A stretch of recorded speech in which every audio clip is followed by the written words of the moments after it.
தேவன் நமக்கு அடைக்கலமும்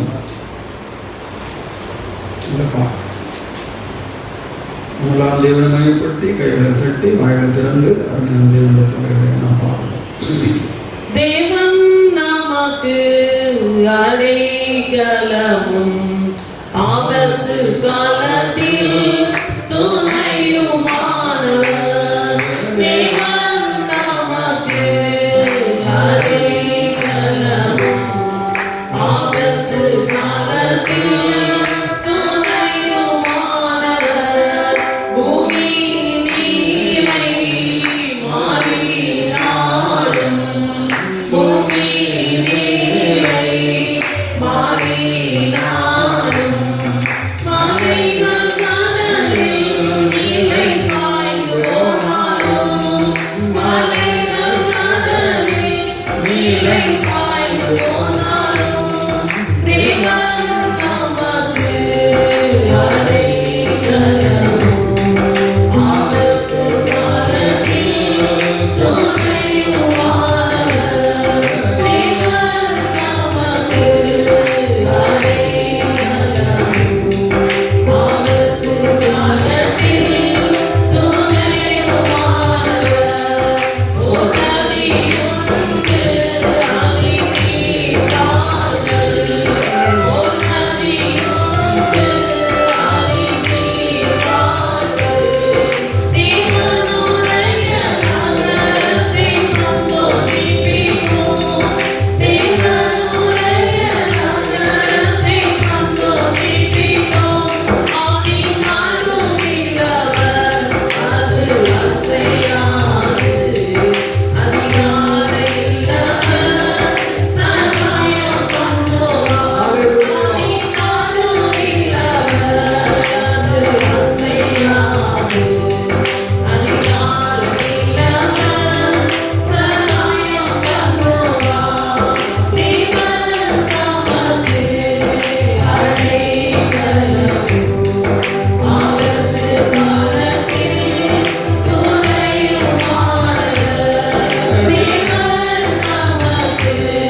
நடுக்கிலும் ஆபத்து காலங்களில் நமக்கு துணையமாக இருக்கிறார்.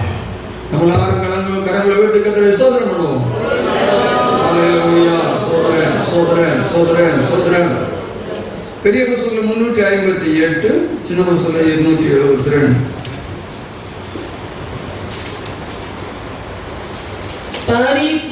பரிசுத்தாத்மாவே சக்தி பகம் நீடலே பரிசுத்தாத்மாவே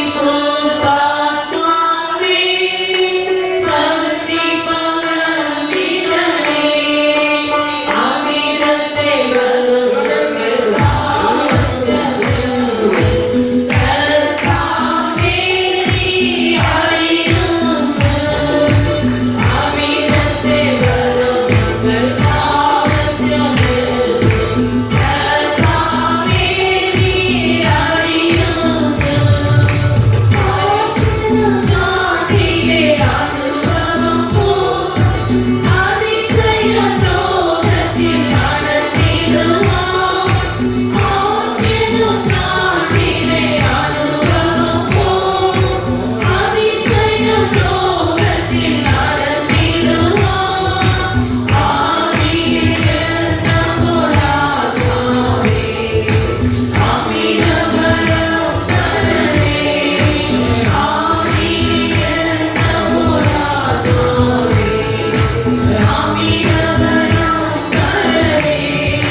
Thank you.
ஏசுரததால் ஜெயம், ஏசுரததால் ஜெயம், ஏசுரததால் ஜெயம், ஏசுரததால் ஜெயம். அருமையுள்ளவரே, கிருபை நிறைந்தவரே, இரக்கத்தின் ஐஸ்வரியமே, பரலோக பிதாவே, ஹல்லேலூயா. சோதரம் இந்த சொனோவாஸ் பிரதருடைய மனைவி தங்கமணி அவர்கள் சோதரம் சில மாதங்களாக உடல் சிறையில் இருக்கிறார்கள். உங்கள் தொண்டையில் ஒரு வலி என்று சொல்லி விலகின ஆரம்பித்தது, இன்னும் அது சரியாகவில்லை. அதனால் சத்தம் கொஞ்சம் வழக்கம் போல் முன்னே இருந்த மாதிரி சத்தம் இல்லாது கொஞ்சம் அந்த சத்தத்தில் ஒரு வித்தியாசம் தெரிகிறது. அந்த தொண்டைக்கு விலகினங்கள் முழுவதும் சௌரிய தங்கமணி தேவன் விடுதலையாகும். அவருடைய சத்தங்கள் முன்ன இருந்தது போல கிளியராக இருக்கும். நம்ம எல்லாரும் பாரத்தோடு ஜெபிப்போம். தங்கமணி அவருடைய மனைவி. நல்ல தேவனே சோதரர், மகிமையான தேவனே சோதரர், கிருபையுள்ள தேவனே சோதரர், ஆண்டவரே சோதரர் தங்கமணிகளுக்காக ஜெபிக்கிறோம். ஆண்டவரே சோதரர் கர்த்தர் இறங்குவீரா. நாங்கள் சபையால் இந்த ஆராதனையிலே ஆண்டவரே உடைய மகளுக்காக அவருடைய பலவீனத்திற்காக ஜெபிக்கிறோம். ஆண்டவர் அற்புதம் செய்யும். ஆண்டவரே நீதிமான் செய்யும் நோக்கமான வேண்டுதல் மிகவும் பலன் உள்ளது என்று சொல்லி, ஆகவே ஆண்டவரே மக்களாகி நாங்கள் இந்த நேரத்திலே அந்த சகோதரியுடைய பலவீனத்திற்காக நாங்கள் பாரத்தோடு ஆண்டவரே நாங்கள் ஜெபிக்கிறோம். கர்த்தாவே அவருடைய தொண்டை பகுதியில் இருப்பதான எல்லா போராட்டங்களும் சதைகளிலே, நரம்புகளிலே, தொண்டை மூச்சு குழாய்களிலே ஆண்டவரே சோதராம் இருக்கக்கூடியதான எல்லா சிறையிருப்புகளையும் கட்டப்பட்ட நிலைகளையும் தேவன் மாற்றுவீராக. ஆண்டவரே அவருடைய பேச்சு முன்ன அவர் சோகமாக இருக்கிற பொழுது எப்படி பேசினார்களோ சத்தம் சரியாக அதுபோல இருக்கட்டும். இப்பொழுது சத்தத்தின் தன்மையில கொஞ்சம் இருக்கிறான வித்தியாசங்களை தேவன் மாற்றுங்க, தேவாலயம் மாற்றுங்க, தேவாலயம் மாற்றுங்க, தேவாலயம் மாற்றுங்க. தேவனுடைய சூழ்நிலைக்கிற வல்லமை ஆண்டவரே அவருடைய தொண்டை பகுதியிலே ஆண்டவரே இறங்குவதா, குரல் வலையில் இறங்குவதாக அவருடைய குரல்களை ஆண்டவரே பாதிக்கிறதான சத்தங்களை பாதிக்கிறதான ஆண்டவர் அந்த பலவீனம் ஆண்டவர் முழுவதும் மாறுவதாக. இயேசுவின் நாமத்தில் சுகமாவதாக, இயேசுவின் நாமத்தில் சுகமாவதாக, இயேசுவின் நாமத்தில் சுகமாவதாக, இயேசுவின் நாமத்தில் சுகமாக. ஆண்டவரே சோதரா நான் சமீபத்தில் இருக்கிறவருக்கு மட்டுமல்ல தூரத்தில் இருக்கும் தேவனுக்கு சொன்னவர் ஆண்டவர் அவர் இன்றைக்கு எங்களை விட்டு கொஞ்சம் தூரமாக இருந்தாலும் தூரத்தில் இருக்கிறவருக்கு தேவனுக்கு சொன்னவர் தூரமாக இருக்கிற அவருடைய கதாவே சோதனை போராட்டங்கள் பிரச்சனை நீக்க தேவனுடைய அற்புதம் செய்கிற சக்தி, அற்புதம் செய்கிற வல்லமை, சுகமளிக்கிற வல்லமை தொண்டையிலே இயேசுவின் அதிகாரம் நாமத்தில் இறங்கி அற்புதத்தை செய்வதாக, அற்புதத்தை நடக்கணுமே சொல்கிறார். ஹல்லேலூயா.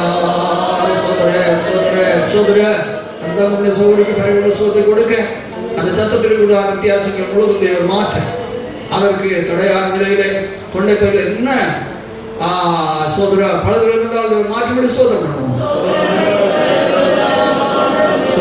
நம்முடைய விசுவாசிகள் அநேக சரீரத்தில் வலிவீனங்கள், பல வழிகள், கண்ணுகளில், கால்களில், முதுகளில் என்று சொல்லி எல்லா தேவ மக்களையும் சுகதையும் ஆரோக்கியத்தையும் வழிநடத்தப்படி சோதனை பண்ணுவோம்.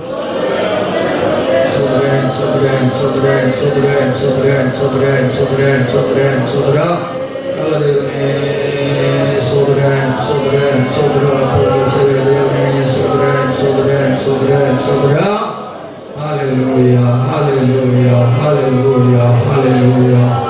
துதிகளின் மத்தியில் வாசமாக இருக்கிற எங்கள் பரலோக பிதாவே, மறுபடியும் நாங்களுமே சோதரிக்கிறோம். கொஞ்ச நேரம் எங்கள் ஆண்டவரை பாடி மையப்படுத்தி ஆண்டவரே சோதனை எங்கள் குறைகளெல்லாம் நாங்கள் நினைவு கூர்ந்து ஜெபிக்கும். எங்களுடைய ஆண்டவரே தேவையெல்லாம் இந்த சமூகத்திலே ஆண்டவரே நாங்கள் ஆண்டவரே சோதரம் ஏறெடுக்கவும் கத்தரைகள் உதவி செய்தபடிய நாளை ஸ்தோத்திரம். இன்னொரு வேண்டியதை கொண்டு வர எல்லா மக்களையும் பரிசுத்தப்படுத்தி கொண்டு வர ஆயத்தமாக்கும். விசேஷமாக தங்கமணி சோழர்கள் நாங்கள் சேர்ந்து ஜெபித்திருக்கிறோம். நீதிமான ஊக்கமான வேண்டி மிகவும் பலவர்கள் எழுதியிருக்கிற வேதவசனத்தின்படி தேவனாய கத்தர் இன்று இந்த நேரத்திலே அவர்களுக்கு ஒரு அற்புதத்தை செய்.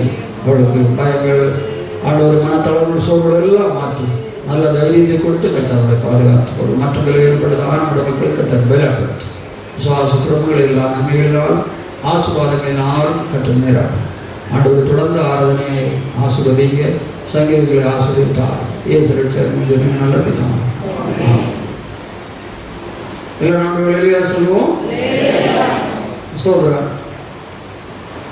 இந்த தங்கமணி சோதனைக்காக ஜனித்துக் கொள்ளுங்கள். அது கொஞ்சம் ஆயிட்டு, ஆனால் இன்னும் சரியான ஒரு கிடைக்கவில்லை. சோதனை பார்க்க விரும்புகிறவர்களை எல்லாரும் வியாதிப்பட்ட எல்லாரும் நீங்கள் பாருங்கள். அது ஒன்றும் தப்பு இல்லை. யாரும் வியாதிப்பட்டு இருக்கிற பொழுது போய் பார்த்தாச்சுன்னா அது அவங்களுக்கு ஒரு புதிய சந்தோஷம், புதிய பலனமாக இருக்கும். அதனால பிள்ளைகள் யார் வியாதிப்பட்டிருக்கிறார்கள் என்று சொல்லி கேள்விப்பட்டாலும் சோதனைகள் போய் பார்த்து அவங்களை தைரியப்படுத்தி நீங்கள் சோதரம் அவங்களுடைய வசனங்களை கொண்டு தைரியப்படுத்தி அவருடைய பார்த்து விட்டு ஜெயித்து வருவதில் ஒன்றும் தப்பு இல்லை. வியாதிப்பட்டவர்கள் எல்லாரும் மாறினார் என்று சொல்லி நான் உங்களை அவங்களுக்கு பாருங்கள் என்று சொல்லி ஞாபகப்படுத்துகிறேன். ஒரு அலையா சொல்லுவோம். சோதரம்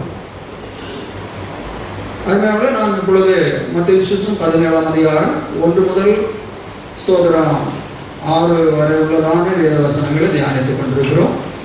மறுபடியும் சோதரம் கர்த்தராகிய இயேசு மறுபடியும் அடைந்த பொழுது சோதரம் அவருடைய சோதரம் நடந்ததான சம்பவம் பொழுது பிரசன்னத்தில் மறுரூபம், 2வது முகத்தில் மறுரூபம், சூரியனப்புறமும் பிரகாசித்தது. சோதரம் வஸ்திரம் வெளிச்சத்தை போல வெண்மையாயிற்று, 3வது வஸ்திரத்தில் மறுரூபம், செவியில் மறுரூபம். சோதரம் பிற விருப்பத்தில் மறுரூபம் என்று சொல்லி நம்முடைய வாழ்க்கையில் இருக்க வேண்டியதான விருப்பங்கள், சுவிசேஷம் அறிவிக்க வேண்டும் என்று சொல்லக்கூடிய விருப்பம் இருக்க வேண்டும். ஏழு ராஜா யோவான் சானனை பாதுகாத்து அவனுக்கு பயந்து அவனுடைய ஆலோசனையின்படி எல்லாவற்றும் செய்ய அவன் விருப்பம் உள்ளவனாக இருந்து செய்து கொண்டு வந்தான் என்று சொல்லி நாம் படித்தோம். அதுபோல நம்முடைய வாழ்க்கையில் ஊழியரை பாதுகாத்து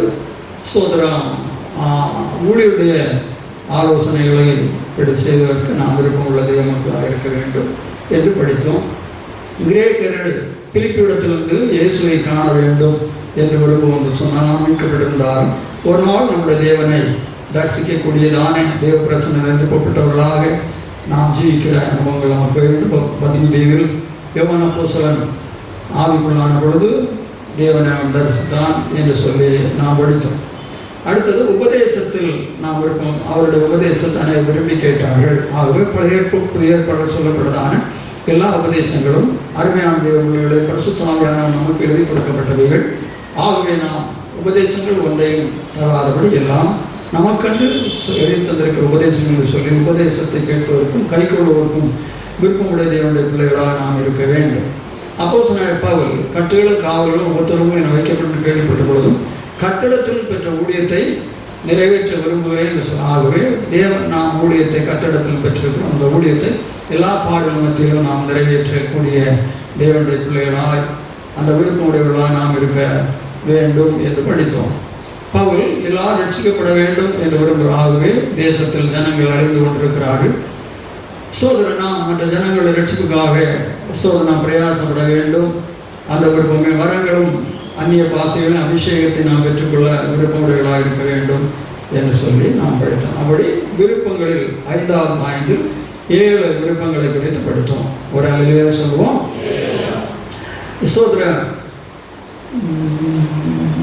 ஸ்தோத்திரம் 8வது எபிரேயர் 11ஆம் அதிகாரம் 6ஆம் வசனம். விருப்பம் விசுவாசம் இல்லாமல் இல்லை 11 16 அதை அல்ல அதிலும் மேன்மையான பரமதேசத்தையே விரும்பினார்கள். அதிலும் மேன்மையான பரமதேசத்தையே விரும்பினார்கள். நமக்கு தேவனுடைய பிள்ளைகளே ஒரு பரமதேசம் இருக்கிறது. சோதரம் ஆகவே அதை அல்ல அதில் மேன்மையான பரமதேசத்தை விரும்பினார்கள். ஆபிரகாமுக்கு தேவன் அழைத்து கானானை தேவன் வாக்கு பண்ணினார். ஸ்தோத்திரம் என்று படிக்கிறோம். அதை விட மேன்மையான பரமதேசத்தை அவர்கள் விரும்பினார்கள். ஆகவே ஆபிரகாம் ஸ்தோத்திரம் தேவன் தாமே கட்டி உண்டாக்கின அஸ்திவாரத்துக்கு காத்திருந்து கூடாரங்களிலே குடியிருந்தான் படிக்கிறோம். தேவன் கட்டினதான அஸ்திவாரம் நகரம் புதிய எருசலேம். ஆகவே ஆபிரகாம் பழைய பாட்டினுடைய ஒரு கர்த்தருடைய தாசனாக இருந்தாலும் அவனுடைய சோதரம் நோக்கம் எல்லாம் ஒரு பரமதேசம் இருக்கிறது. ஆகவே இந்த உலகத்திற்கு தான் அந்நியனும் பரதேசியும் என்று சொல்லி அறிக்கையிட்டு ஆபிரகாம் வாழ்ந்தார். அவருக்கு வெள்ளி இருந்தது, பொன் இருந்தது, திரளான மிருக ஜீவன்கள் இருந்தது. 318 வேலைக்காரர்கள் அவருடைய வீட்டில் இருந்தார்கள். ஸ்தோத்திரம். இருந்த போதிலும் பொன்னும் வெள்ளியுமானால் பெரிய சீமான் என்று சொல்லி எழுதியிருக்கிறது. எலியேசர் சொல்லுகிற பொழுது என்ற இதமானை ஆண்டவர் அதிகமாக ஆசீர்வதித்திருக்கிறார் என்று சொல்லி சொல்லுகிறார். அப்படி பூமிக்குரிய நிறைகளில் எல்லாவற்றிலும் நிறைவான ஆசீர்வாதத்தை பெற்றவர் தான் ஆபிரகாம். ஆபிரகாமுடைய வாழ்க்கையில் சரீரத்தின் நிறைவான ஆசீர்வாதத்தை பெற்றவர். சோதரம் தேவனுடைய பிள்ளைகளே, பல்லவத்தின் ஆசீர்வாதங்களை நிறைவாக பெற்றவர். பூமிக்குரிய எல்லா விதமான ஆசீர்வாதங்கள் அவர் நிரப்பப்பட்ட எல்லா ஆசீர்வாதங்களிலும் நிரம்பி தேவனாலே சோதரம் வாழ்க்கை நடத்தினவர் தான் ஆபிரகாம். அந்த ஆபிரகாம் சொல்லுகிறார், நான் இந்த பூமிக்கு அந்நியனும் பரதேசியும். எனக்கு இந்த உலகத்தில் இவ்வளவு செல்வங்கள், செல்வாக்குகள், வசதிகள் இருந்தாலும் இது ஒன்றும் எனக்கு சொந்தம் அல்ல. இதற்கெல்லாம் நான் அந்நியன், பரதேசி. பரதேசி என்று சொன்னால் நமக்கு தெரியும். சோதரம் வீடு இல்லாமல், பிழைக்க வழி இல்லாமல் அநேக பரதேசிகளாக சோதரம் என்ன செய்கிறார்கள்? இன்றைக்கு சுற்றி நடந்து ஒரு கடையோரமாய் அவர்கள் படுத்துக் கொள்ளுகிறார்கள், ஒரு வீட்டோரமாய் படுத்துக் கொள்ளுகிறார்கள். சோதரம் சாப்பாடுகளை யாரிடத்திலும் கேட்டு வாங்கி சாப்பிடுகிறார்கள். இப்படி பரதேசிகளாக இருக்கிறவர்கள் அவர்கள் சொந்த வீடோ அப்படிப்பட்டதான எந்த உரிமையமற்று எத்தனையோ ஜனங்கள் ஜீவிக்கிறார்கள். இதுபோலதான் இந்த பூமிக்கு இவ்வளவு செல்வங்கள் உள்ளதான ஆபிரகாம், நான் இந்த பூமிக்கு அந்நியனும் பரதேசியும், இந்த பூமியில் எனக்கு எந்த விதமான இவைகள் இருந்தால் இது ஒன்றும் எனக்கு சொந்தம் அல்ல, நான் இது ஒன்றும் என்னோடு கூட வராது. இந்த பூமியில நான் அனுபவிக்கக்கூடியதான நன்மைகள், ஆசீர்வாதங்கள், மேன்மையான காரியங்களை விட மேலான ஒரு பரம தேசம் இருக்கிறது. அதை நான் விரும்புகிறேன். அதற்காக அந்த பூமியில் அந்நியனும் பரதேசியும் என்று சொல்லி அதை கேட்டு வாழ்கிறேன்.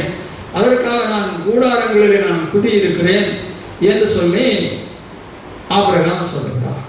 இதுபோல அன்பான விசுவாச தேவ பிள்ளைகள் நம்முடைய வாழ்க்கையில் எல்லாம் தேவனோட பரம தேசத்தை நமக்கு வைத்துக் கொண்டிருக்கிறார்.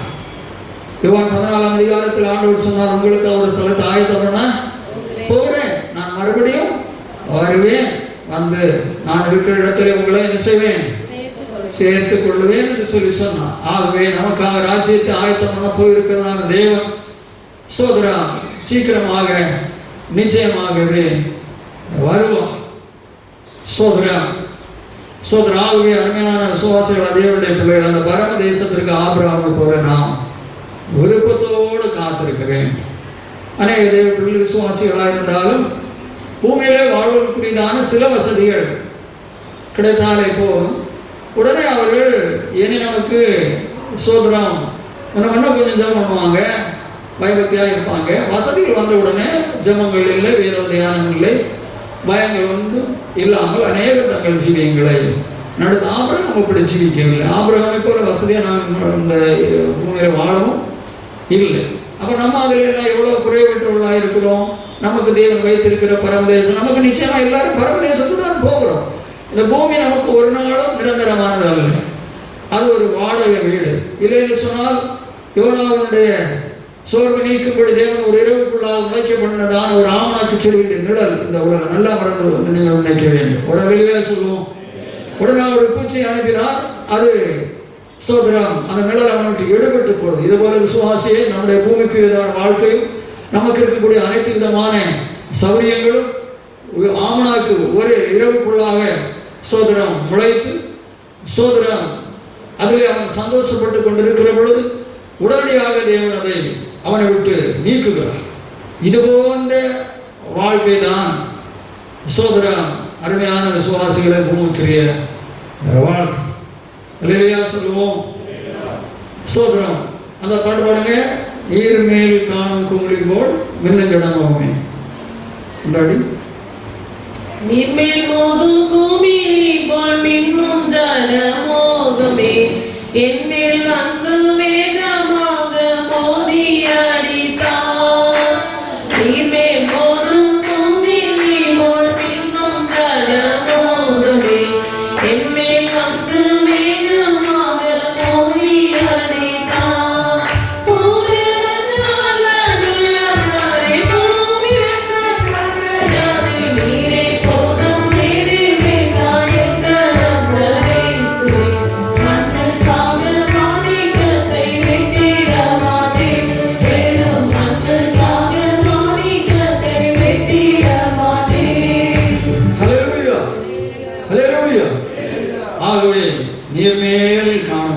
போல் நம்முடைய வாழ்க்கை சோதரன் என்று நாம் படிக்கணும். ஆகவே நாம் ஆபிரகாமை போல பரம தேசத்துக்காக நாம் விருப்பமுடைய தேவ மக்களாய் காணப்பட வேண்டும். நம்முடைய எண்ணமும் வாஞ்சையும் ஜீவியமும் அதுவாகத்தான் இருக்க வேண்டும். மற்றெல்லாம் தேவ சித்தத்தின்படி பூமியில் நம்மை தேவன் கைவிடாதபடி ஆசீர்வாதமாக தேவன் நடத்துவார். அதுவாக தேவனுடைய ராஜ்யத்தை அந்த நீதி தேடுங்கள், அப்படி நம்மளுக்கு கூட கொடுக்கணும். கட்டாயம் நம்ம சோதரம் பரலோகத்தின் வாசிகள் என்பதை அந்த நினைவோடு அந்த தரிசனத்தோடு இந்த பூமியிலே பயபக்தியோடு வாழ்ந்து தேவனுக்கு பிரியமாக ஜீவித்தார். தேவ சித்தத்தின்படி இந்த பூமியிலே தேவன் நம்மை நடத்துவார். நீங்கள் உடைக்காக கவலைப்பட வேண்டாம், உணவுக்காக கவலைப்பட வேண்டாம், உங்கள் சரீரத்துக்காக கவலைப்பட வேண்டாம். ஸ்தோத்திரம். அவைகளெல்லாம் உங்கள் பரமபிதா உங்களுக்கு ஸ்தோத்திரம் தருவார் என்றுதான் இயேசு மலை பிரசங்கத்திலே சொல்லியிருக்கிறார். நாம் அவருக்கு பிரியமான வழியில் நடக்கிறவர்களும் நம்முடைய தேவன் நம்மை ஸ்தோத்திரம் எல்லா சூழ்நிலையிலும் கரம் பிடித்தவர் நடத்துவார். ஸோ அடுத்து நமக்கு இருக்க வேண்டிய விருப்பம் தீத்து 3:8. இந்த வார்த்தை உண்மை உள்ளது. இந்த வார்த்தை உண்மை உள்ளது. தேவனிடத்தில் விசுவாசமானவர்கள் நற்கிரியைகளை செய்ய ஜாக்கிரதையாய் இருக்கும்படி நீ இவைகளை குறித்து திட்டமாய் போதிக்க வேண்டும் என்று விரும்புகிறேன். ஒரு அல்லேலூயா சொல்லுவோம். தேவனிடத்தில் விசுவாசம் இல்லை என்றால் விசுவாசிகள் தேவனுடைய பிள்ளைகள் நற்கிரியைகளை செய்ய ஜாக்கிரதையா இருக்க வேண்டும் என்று சொல்லி நீ ஜனத்துக்கு திட்டமா போதிக்க வேண்டும் என்று விரும்புகிறேன் என்று சொல்லுங்க. ஒரு அல்லேலூயா சொல்லுவோம். ஆக விசுவாசிகள தேவனுடைய பிள்ளைகளுடைய வாழ்க்கையில் நற்கிரியைகளை செய்வதற்கு நாம் விருப்பம் உடைய தேவஜனங்களாக இருக்க வேண்டும். அல்லேலூயா சொல்லுவோம். துர்கா நற்கிரியைகளை செய்தால் என்று படிக்கிறோம். சுனேமியாக சோதரன் சுனேமிலே எலிசா தீர்க்கதரிசி ஊழித்து வந்த பொழுது சோதரன் அறிமுகம் தான் அந்த எலிசா தீர்க்கதரிசி சோதரன் அவங்க வீட்டில் தான் சோதரன் குடியிருக்க வேண்டும், எங்கள் வீட்டில் தான் நீங்கள் என்ன செய்யணும் சாப்பிட வேண்டும் வரிந்து அழைக்கிறார் என்று சொல்லி நாங்கள் வீடெல்லாம் வேதத்திலே நன்றாக படிக்கிறோம். சோதரன் வரிந்து அழைத்து அவங்க வீட்டில் சாப்பிட வச்சு அவங்க வீட்டுக்காரர்கிட்ட சொல்லி மாடியில் அவர் குடியிருப்பதற்கு ஒரு அறை, குத்து விளக்கு, மேஜை, நாற்காலி சோதரம் எல்லாம் செய்து கொடுத்து அவர் அங்கே இருந்து சாப்பிட்டு அங்கே இருந்து ஊழியம் செய்வார். ஒரு அலையாக சொல்லுவோம் என்று படிக்கிறோம்.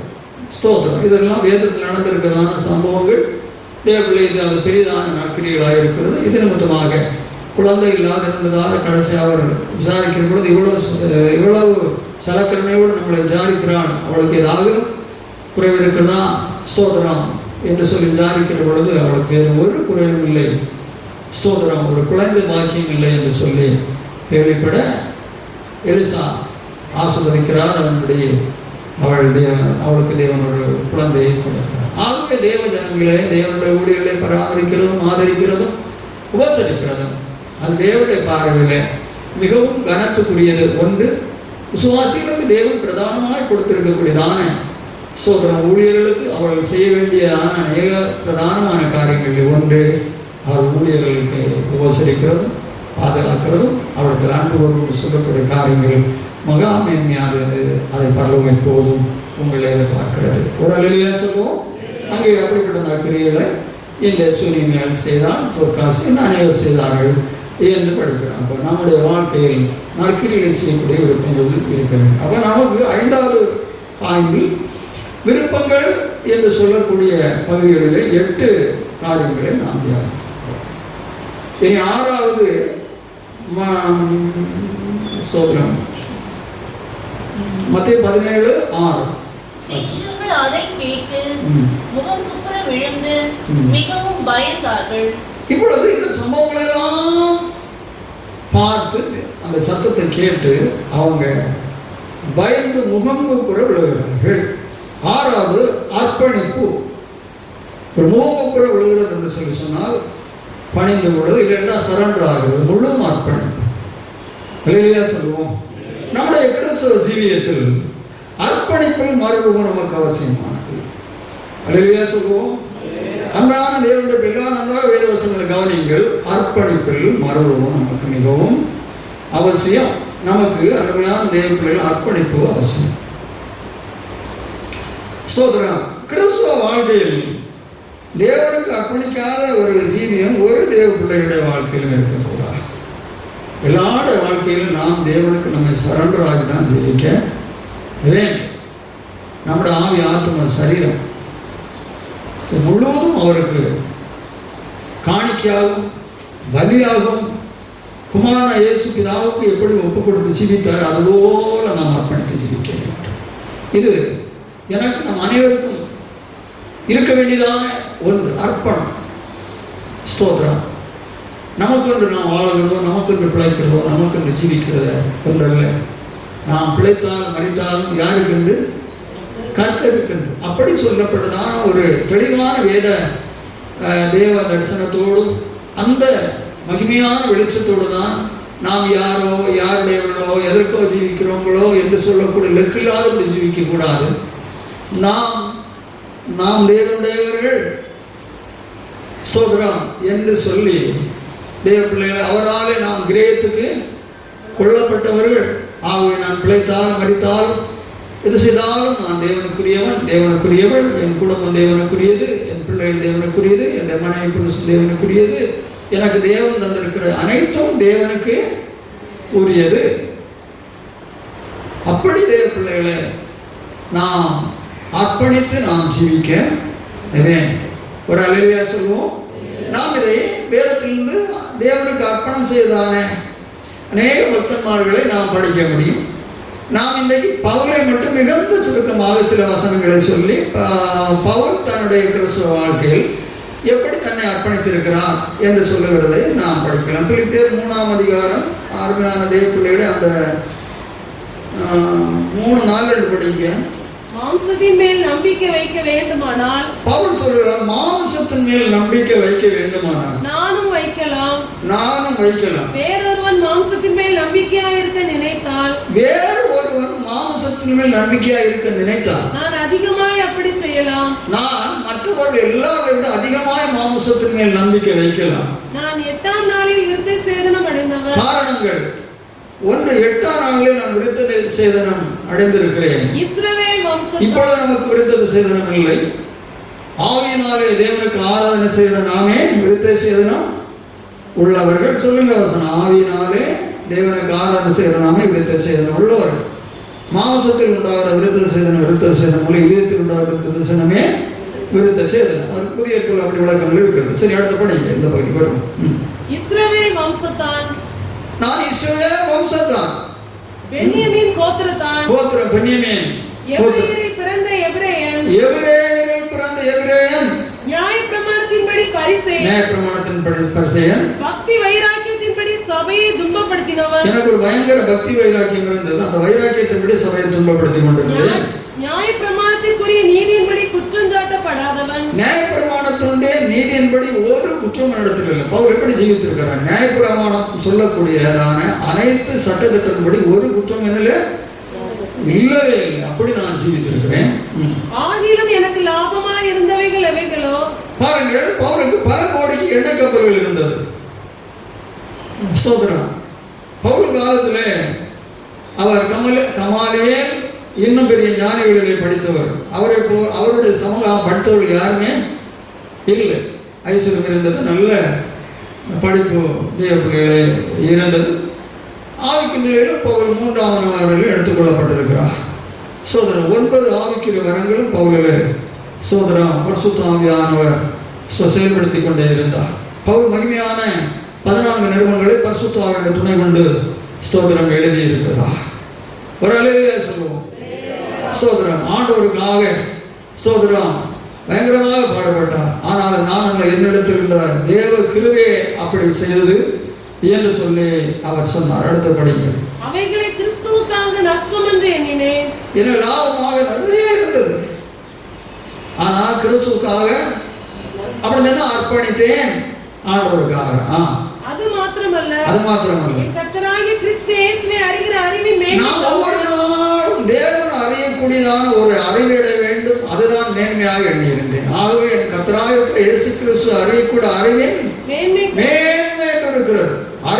அறிவின் மேன்மை. அந்த மேன்மைக்காக எல்லாவற்றையும் நஷ்டம் என்று எண்ணிக்கொண்டிருக்கிறேன். எல்லாவற்றையும் பூமியில் இருக்கக்கூடிய இந்த படிப்பு, ஆசை, ஐஸ்வர்யம், கௌரவம் ஒன்றும் எனக்கு இல்லை, அதெல்லாம் நஷ்டம் என்று எண்ணுகிறேன், எல்லாம் அர்ப்பணித்திருக்கிறேன். நான் கிறிஸ்துவை ஆதாயப்படுத்திக் கொள்ளும்படிக்கு எனக்கு ஒரே ஒரு விருப்பம் உண்டு, எனக்கு ஆதாயம் பண்ணுகிறது கிறிஸ்துவை ஆதாயம் பண்ணி கொள்ளும்படியாக. நியாயப்பிரமாணத்தினால் வருகிற சுய நீதியை உடையவனாய் இராமல், நியாயப்பிரமாணத்தில் எனக்கு நீதி இருக்குது, ஆனால் அந்த சுய நீதியை உடையவனாய் இராமல் கிறிஸ்துவை பற்றும் விசுவாசத்தினால் வருகிறதும், கிறிஸ்துவை பற்றும் விசுவாசத்தினால் வருகிறதும், விசுவாசம் மூலமாய் தேவனால் உண்டாயிருக்கிறதுமான, விசுவாசம் மூலமாய் தேவனால் உண்டாயிருக்கிறதுமான நீதியை உடையவனாய் இருந்து, நீதியை உடையவனாய் இருந்து கிறிஸ்துவுக்குள் இருக்கிறவன் என்று காணப்படும் படிக்கும், கிறிஸ்துவுக்குள் இருக்கிறவர் என்று காணப்படும் படிக்கும். இப்படி நான் அவரையும் அவருடைய உயிர்த்தெழுதலின் வல்லமையையும், இப்படி நான் அவரையும் அவருடைய உயிர்த்தெழுதலின் வல்லமையையும், அவருடைய பாடுகளின் ஐக்கியத்தையும் அறிகிறதற்கும், அவருடைய பாடுகளின் ஐக்கியத்தையும் அறிவதற்கும், அவருடைய மரணத்திற்கொப்பான மரணத்திற்குள்ளாகி, என் வாழ்க்கையிலே உயிரோடு இருக்கிற பொழுதே கதராக இருக்கிற இயேசு கிறிஸ்து அடைந்ததான மரணத்துக்கு ஒப்பான மரணத்துக்குள்ளாகி, எப்படியாயினும் நான் மரித்தோரிலிருந்து உயிரோடு எழுந்திருப்பதற்கு தகுதியாகும்படி, நாம் மரித்தோர்ந்து உயிரோடு முதலாமத்தில் பங்குள்ளவனா மாறுவதற்கு தகுதி உள்ளவன் ஆகும்படிக்கு, அவருக்காக எல்லாவற்றையும் நஷ்டம் என்று விட்டேன், அவருக்கு எல்லாருக்கும் நஷ்டம் என்று விட்டேன், குப்பையுமாக எண்ணுகிறேன், குப்பையுமாக எண்ணுகிறேன். ஒரு அலுவலியா சொல்லுவோம். என்னபடி நம்ம பவுல் இதுல விரிவான காரியங்கள் இருக்கிறது, நாம் அதில் விளக்கத்துக்கு போக வேண்டாம். இப்படி பவுல் தனக்கு இருக்கிறதான கௌரவம், அந்தஸ்து, ஆஸ்தி, சொத்து, பணம், பொருள், படிப்பு, சோதரம், சுய நீதி எல்லாம் இருந்தது. அதெல்லாம் அர்ப்பணித்து வாழ்ந்தார். இதற்கு கிறிஸ்து அறியக்கூடிய அறிவின் மேன்மை அடைய வேண்டும். விசுவாசத்தினால் வரக்கூடியதான என்னத்தை அடைய வேண்டும்? சுய நீதி உடையவனாய் இராமல், கிறிஸ்துவை பற்றி விசுவாசத்தினால் வருகிறதும், விசுவாசம் மூலமாய் தேவனால் உண்டாயிருக்கிறதுமான நீதியை உடையவனாய், விசுவாசம் மூலமாய் அடையக்கூடிய நீதியை உடையவனாய் இருக்கிறவருக்கும் ஒரு மரித்தோர்ந்து எப்படியாகிலும் உயிரோடு எழும்ப வேண்டும். அந்த முதலாம் உயிர்த்தலுக்கு பங்குள்ளவனாக மாற வேண்டும். இவைகளுக்காக நான் பூமியில் இருக்கிற ஒன்றும் இதற்கு நிகழவில்லை என்று சொல்லி எல்லாவற்றையும் தேவனுக்கு அர்ப்பணித்து வாழ்ந்தேன் என்று சொல்லுகிறான். இதுபோல தேவ பிள்ளைகளே, உங்களுடைய வாழ்க்கையிலும் சொத்துக்கள் இருக்கலாம், வசதிகள் இருக்கலாம், படிப்புகள் இருக்கலாம், அந்தஸ்துகள் கௌரவங்கள் இருக்கலாம், 6 மங்களாக்கள் இருக்கலாம். ஆனால் ஒன்றும் உங்களுக்கு மேன்மையாக இதெல்லாம் தேவனுக்கு அர்ப்பணித்து நீங்கள் அடையக்கூடியதான ஒரு முதலாம் உயிர்த்தவர்களுக்கு நீங்கள் பவுலை போல தேவனுக்கு அர்ப்பணித்து நீங்கள் ஜீவிக்க வேண்டும். இதில் ஒன்று உங்களுக்கு மேன்மையான எண்ணங்கள் ஒன்றும் இருக்கவே கூடாது. கிறிஸ்து அறியக்கூடிய அறிவின் மேன்மை ஒன்று இருக்கிறது. அதில் நீங்கள் எப்போதும் வளர்ந்து கொண்டே அன்பான விசுவாசிகளை நீங்கள் போகக்கூடியவர்களாக இருக்க வேண்டும்.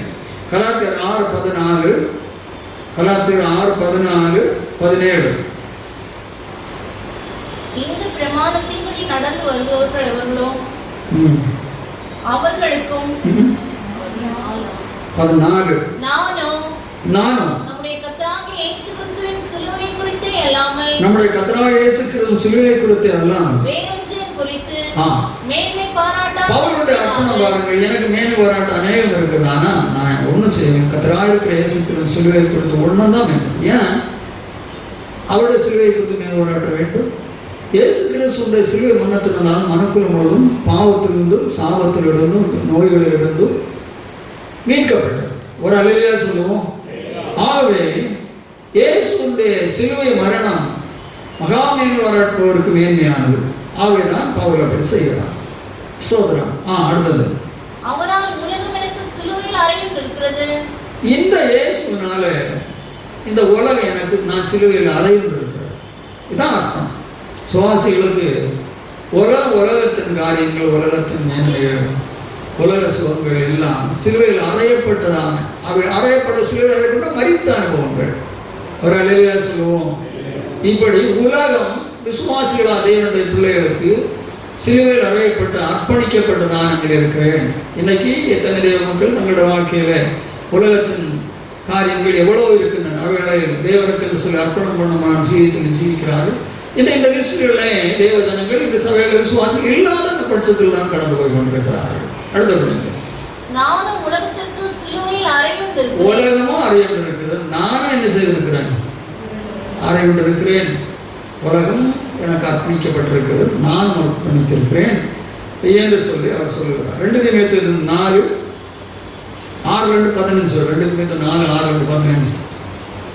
ஏனென்றால் ஏனென்றால் நான் இப்பொழுதே பானபலியாக வார்க்கப்பட்டு போகிறேன். நான் இப்பொழுதே பானபலியாக வார்க்கப்பட்டு போகிறேன் என்று சொல்லி தீமோத்தேயு சொல்லுகிறான். நான் தேகத்தை விட்டு பிரியும் காலம் வந்தது. தீமோத்தேயுவே, இனி நான் சீக்கிரம் மரித்து போவேன். ஆகவே தேகத்தை விட்டு பிரியும் காலம் வந்தது.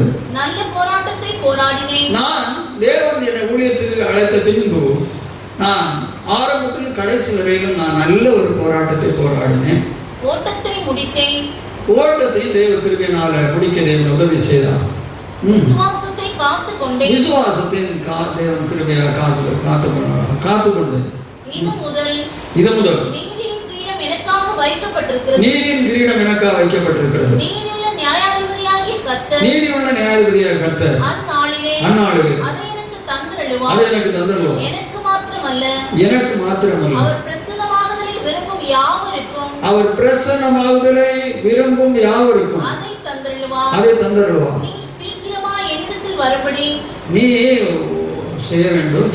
என்னிடத்தில் வரும்படி ஜாக்கிரதைப்படு. ரொம்ப ஜாக்கிரதைப்படணும், என்னை பார்க்க வேண்டும் சொல்லுகிறார். ஏனென்றால் தேமா என்று சொல்லிக்கூட ஒருவர் என்னோடு இருந்தார். இப்பிரபஞ்சத்தின் மேல் ஆசை வைத்து, அவர் இந்த உலகத்தின் காரியங்கள் மேல் ஆசை வைத்து என்னை விட்டு பிரிந்து தெசலோனிக்கே பட்டணத்துக்கு போய்விட்டான். பாருங்கள், தேவனோட வாழ்க்கையிலே இந்த உலகத்தினுடைய அர்ப்பணத்தின் ஜீவியம் இல்லை. ஆகவே இந்த உலகத்தின் மேல் அவர் விருப்பமுற்று அவர் இப்படி போய்விட்டார் என்று சொல்லி பவுல்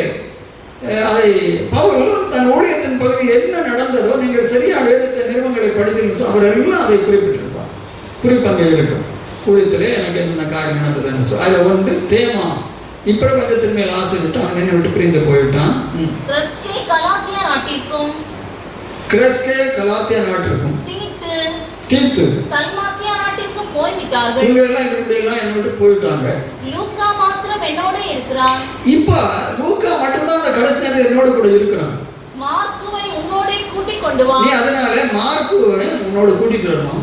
ஊழியத்தில் அவன் எனக்கு பிரயோஜனம் உள்ளவன். விசுவாசிகளே, மார்க்குவை போல அன்பான கள்ளிக்காட்டு கிருபாசனம் கிறிஸ்துவ சபையின் அருமையான தேவ பிள்ளைகளே, சோதரம் கனத்துக்கு மரியாதைக்குரியதான விசுவாசிகளே, ஊழியத்தில் அப்போஸ்தலனாகிய பவுலுக்கு மார்க்கு பிரயோஜனம் உள்ளவன் என்று வாய்திறந்து சொல்லுகிறார். அதுபோல சோதரம் நீங்கள் அனைவரும் இந்த ஊழியத்தில் எனக்கு மிகவும் பிரயோஜனம் உள்ள தேவனுடைய பிள்ளைகளாக இருக்கும்படிதான் தேவன் இங்கு உங்களை குடும்பங்களாக தேவன் நிலைநிறுத்தி இருக்கிறார்.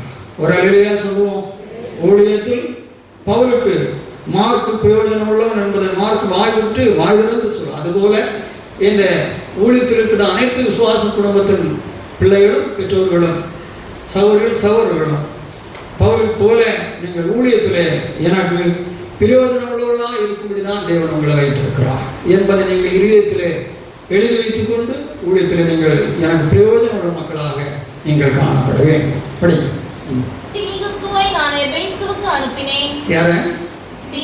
தீத்துவை எபேசுக்கு அனுப்பினேன்.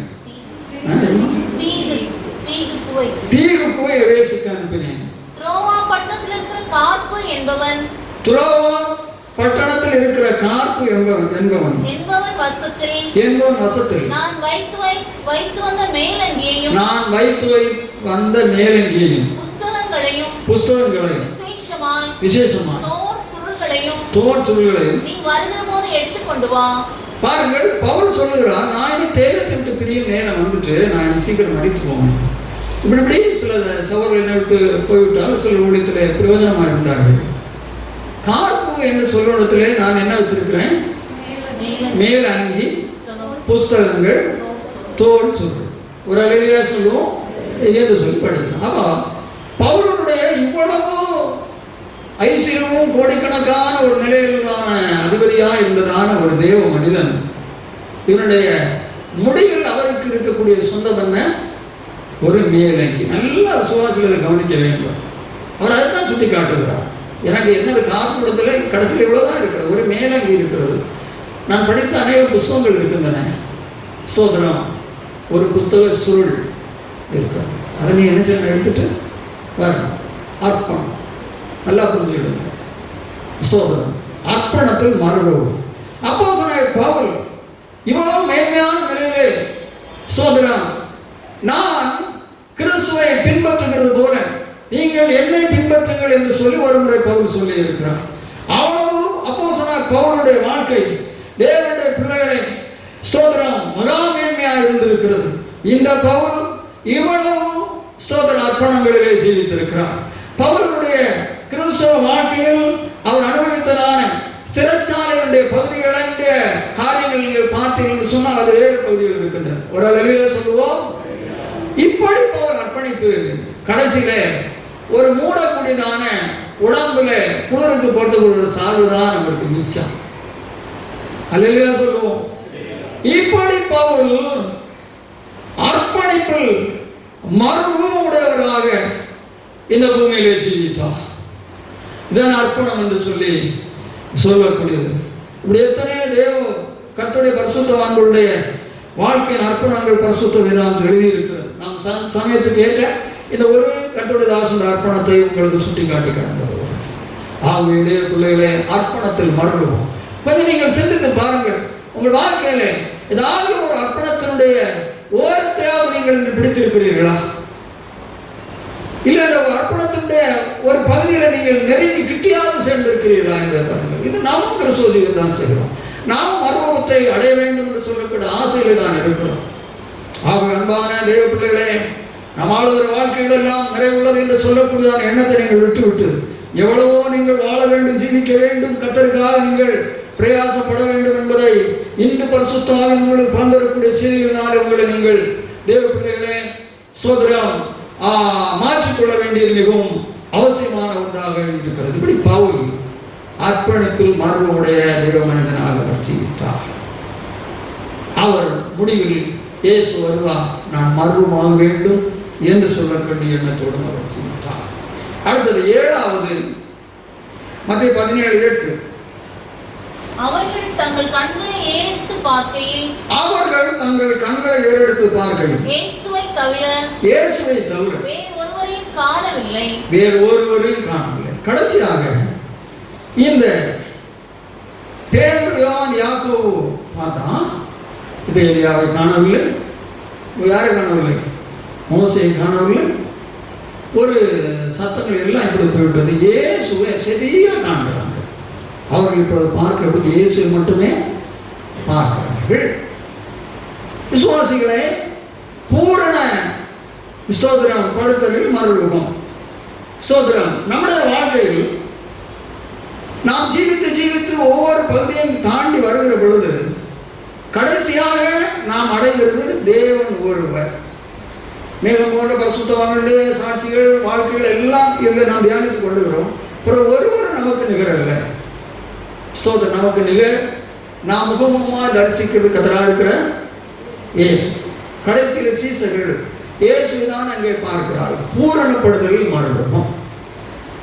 ஏன்னா இப்பொழுது அவருடைய பிள்ளைகளாக இருக்கிறோம். இனி எதுதான் இருப்போம் என்று இன்னும் வெளிப்படவில்லை. அவர் இருக்கிற பொழுது அவர் இருக்கிறவனும் அவர் தரிசிப்பதனால் அவருக்கு ஒப்பாக இருப்போம் என்று அறிந்திருக்கிறோம். அல்லேலூயா சொல்லுவோம். அப்போ கடைசியில நம்ம அவரை முகமுகமாய் தரிசித்து அவருக்கு ஒப்பாக மறுரூபமாகணும். அதான் கடைசியில அவர்கள் சீசர்கள் தேவனை தரிசிக்கிறார்கள். கடைசி அந்த பகுதியில் வரக்கூடிய மறுரூபம் பூரணப்படுத்தல் மறுரூபம். அது கடைசியில் தேவனை போல மாறும். அப்படியானால் பரிசுத்த வேதாகமத்திலே நாம் படிக்கிற பொழுது பூரணப்படுதல் என்று சொல்லக்கூடியதான தலைப்பில் ஸ்தோத்திரம் இல்லைனால் பூரணப்படுதல் என்று சொல்லக்கூடியதான வேத வசனத்தின் ஆதாரங்களில் சுமார் 13க்கு மேற்பட்ட ஆதாரங்கள் வேதத்தில் இருக்கின்றன. ஸ்தோத்திரம் எல்லாவற்றெல்லாம் பூர்ணமடைய வேண்டியதான். அதை எல்லா பகுதியும் முதல்ல வருகின்றன. அதில் தேவனுடைய பிள்ளைகளை 13 மேற்பட்ட ஆதாரங்கள் நாம் எவைகளில் பூரணப்பட வேண்டும் என்று சொல்லி எழுதியிருக்கிறார். நாம் தொடர்ந்து நாம் கடைசி இந்த சோதர பகுதியின் ஆதாரத்தை கொண்டு நாம் எவைகளில் பூரணப்பட வேண்டும் என்று சொல்லக்கூடிய பகுதிகளை நாம் பரிசுத்த ஆண்டவர் துணை கொண்டு நாம் தியானிக்கலாம். சோதரம் இன்றைக்கு நீங்கள் படிங்கள் 2 கொரிந்தியர் 7:1. இப்படிப்பட்ட வாக்குத்தத்தங்கள் நமக்கு இருக்கிறபடினால் பிரியமானவர்களே மாம்சத்திலும் ஆவியிலும் உண்டான எல்லா அசுசியும் நீங்க நம்மை சுத்திகரித்துக் கொண்டு ஒன்று பரிசுத்தமாகுதலில் பூரணம். மாம்சத்திலும் ஆவியிலும் உண்டான எல்லா அசுசியும் நீங்க நம்மை சுத்திகரித்துக் கொண்டு நம்முடைய பரிசுத்தமாகுதலை பூர்ணப்படுத்த கிடவோம் என்று சொல்லி எழுதியிருக்கிறார். கடைசியாக இயேசுவை பார்க்கிறார்கள். நாம் நம்முடைய கிறிஸ்துவ வாழ்க்கையிலே வளர்ந்து பூர்ணம் அடைய வளர பின்பு நம்முடைய முடிவினுடைய நிலைமை இயேசுவை தான் நடக்கிறோம், அவரை போல மாறுகிறோம். அப்படி நாம் பூர்ணமடைய வேண்டும், அருவமடைய வேண்டும். அதிலே ஒன்று நாம் எதிலே பூர்ணமடையும், பரிசுத்தத்தில் நாம் பூர்ணமடைய வேண்டும் படிக்கிறோம். 1 கொரிந்தியர் 1:2 கொரிந்துவிலே கிறிஸ்து இயேசுவுக்குள் பரிசுத்தமாக்கப்பட்டவர்களாயும் பரிசுத்தவான்கள் ஆகும்படி அழைக்கப்பட்டவர்களாயும் இருக்கிறார். கொரிந்துவிலே பரிசுத்தமாக்கப்பட்டவர்கள் பரிசுத்தவான்கள் ஆகும்படி அழைக்கப்பட்டவர்கள். நாம் பரிசுத்தத்திலே பூர்ணமாக வேண்டும். கொரிந்து சபையிலே ஆவியார் எழுதுகிற பொழுது பரிசுத்தமாக்கப்பட்டு பரிசுத்தவான்கள் ஆகும்படி அழைக்கப்பட்டவர்கள் என்று நாம் படிக்கிறோம். நாம் பரிசுத்தவான்கள் ஆகும்படி அழைக்கப்பட்ட தேவனுடைய பிள்ளைகளாக இருக்கிறோம். பாவிகளாக ஜீவிக்கும்படியாக தேவன் நம்ம அழைக்கவில்லை. பாவத்திலும் தேவன் வேறு குறித்து பரிசுத்தவான்கள் ஆகும்படி தேவன் நம்ம அழைத்திருக்கிறார். 1 தெசலோனிக்கேயர் 5:23 சமாதானத்தின் தேவன் தாமே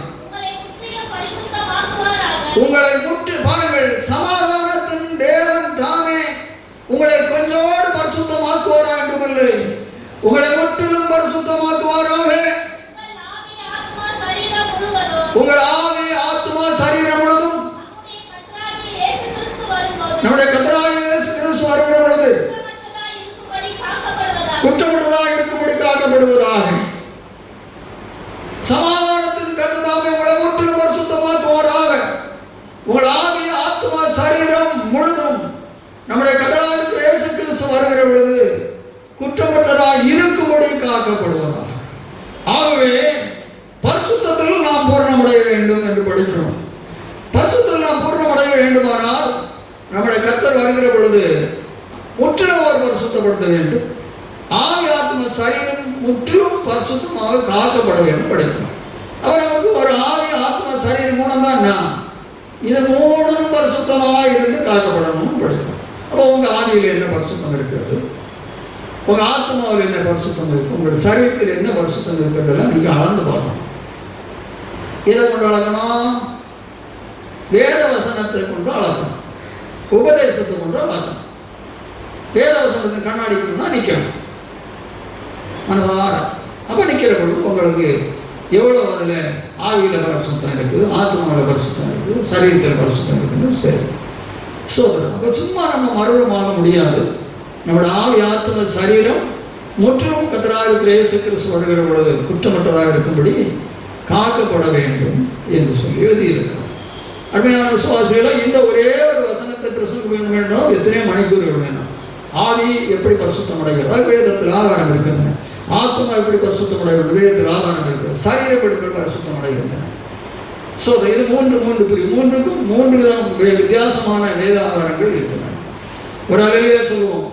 ஆகவே சுருக்கமாக தேவ பிள்ளைகளை நம்முடைய ஆவி ஆத்ம சரீரம் முற்றிலும் பரிசுத்தமாய் காக்கப்பட வேண்டும். 1 தெசலோனிக்கேயர் 3:13 இவ்விதமாய் நம்முடைய கர்த்தராகிய இயேசு கிறிஸ்து நமது பரிசுத்தவான்கள் அனைவரோடும் கூட வரும்போது நம்முடைய பரிசுத்தவான்கள் அனைவரோடும் கூட வருகிற பொழுது நீங்கள் நம்முடைய பிதாவாகிய தேவனுக்கு முன்பாக பிழையற்ற பரிசுத்தவான்களாய் இருக்கும்படி உங்கள் இருதயங்களை ஸ்திரப்படுத்துவாராக. ஒரு அல்லேலூயா சொல்லுவோம். அந்த 2 தீமோத்தேயுல நீங்க படிச்ச சொன்னீங்களா, அதுல இன்னும் ஒரு அந்த வசனம் கீழே படிக்கணும். இன்னும் அது தேவன் ஞாபகப்படுத்துகிறார். அந்த படிச்சுட்டு 2 படிங்க. அந்த புத்தகம் தோல் சொல்லலாம் கொண்டு வந்தாங்க, அந்த எடுத்துட்டு வர சொன்ன அது கீழே வசனம் படிங்க போகும். அலெக்சாண்டர் கண்ணானாகிய அலெக்சாந்தர் எனக்கு வெகு தீமை செய்தான். எனக்கு வெகு தீமை செய்தான். அவனுடைய செய்கைக்கு தக்கதாக கர்த்தர் அவனுக்கு பதிலளிப்பாராக. கர்த்தர் அவனுக்கு பதிலளிப்பாராக. நீயும் அவனை குறித்து எச்சரிக்கையாயிரு. தீமோத்தேயு, நீ அவனை குறித்து எச்சரிக்கையாயிரு. அவன் நம்முடைய வார்த்தைகளுக்கு மிகவும் எதிர்த்து நின்றவன். அவன் நம்முடைய ஊழியத்தின் பகுதியில் வார்த்தைகளுக்கு மிகவும் எதிர்த்து நின்றவன் என்று சொல்லி சோதர தேவ பிள்ளைகளே, கண்ணானாய் அலெக்சாந்தரை குறித்துள்ளதான காரியங்களை அவர் அங்கு குறிப்பாக அவர் ஞாபகப்படுத்தி கடந்து போகிறார். இந்த பகுதியை பரிசுத்தாவை ஞாபகப்படுத்தி தந்தபடினாலே தான் நான் இப்பொழுது உங்களுக்கு பேசுகிறேன். அது எனக்கு நினைவுக்கு இல்லை. ஒரு அளவையா சொல்லுவோம். ஆகவே தேவ பிள்ளைகளாக இருக்கிறன்னா கிறிஸ்துவுக்கு வருகிற பிழையற்ற பரிசுத்தவான்களா இருக்க வேண்டும் என்று சொல்லி படிக்கிறோம். அப்போ நம்மளுடைய எவ்வளவோ பிழைகள் இருக்கிறது, பிழைகள் சம்பவிக்கிறது. அப்போ நம்ம அதை திருத்திக் கொள்ள வேண்டும். நம்ம இருக்க பிழைகளை நம்ம காணணும். இல்லைன்னா பரிசுத்தத்தில் பூர்ணோட என்ன செய்ய முடியாது, ஒரு நாளும் முடியாதுன்னா ஒரு நாளுமே முடியாது. நம்ம வருகிற பிள்ளையை உடனே கண்டறிந்து இது பிழை என்று சொல்லி ஒரு எக்ஸாம் எழுதுகிறோம். பிள்ளை என்ன செய்கிறாங்க, ரேட்டிங் போட்டு ரவுண்ட் என்ன செய்கிறாங்க, போடுறாங்க பேப்பர் வேல்யூஷன் அப்படி என்று சொல்லி. இதுபோல நம்முடைய ஜீவியத்தின் பிள்ளையை தேவ பிள்ளைகளை வேத வசனத்தின்படி நம்ம நின்று ஒரு நாளும் என்ன செய்யணும், பிள்ளையை கண்டுபிடிக்கணும். ஓஹோ இது இந்த பிள்ளை அப்படியெல்லாம் கண்டுபிடிச்சு அதற்கு மனசை வரைக்கும் அந்த பிள்ளைகளை ஜீவித்துக் கொண்டிருக்க கூட பிள்ளையை விட்டுவிட வேண்டும். ஒன்றுதான் சொல்லுவாங்க 4:3 படிக்கும். நீங்கள் பரிசுத்தம் உள்ளவர்களாக வேண்டும் என்பதை தேவனுடைய சுத்தமாய் இருக்கிறது. தேவனுடைய சுத்தம் நம்ம பாய்களா இருப்பதற்கு பரிசுத்தவான்களா இருக்க வேண்டும் என்பது தேவனுடைய சுத்தமா இருக்கிறது.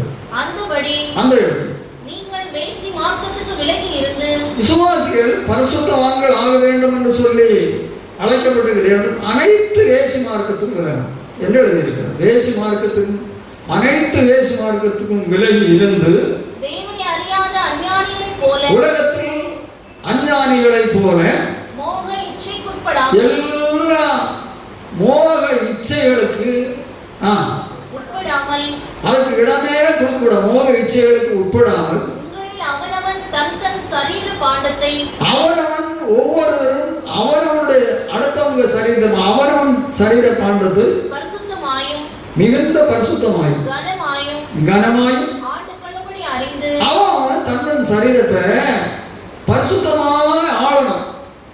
பாவத்தில் ஆளக்கூடாது. பாவம் உங்கள் சரீரத்தை ஆளக்கூடாது. பரிசுத்தம் உங்கள் சரீரத்தை ஆள வேண்டும்.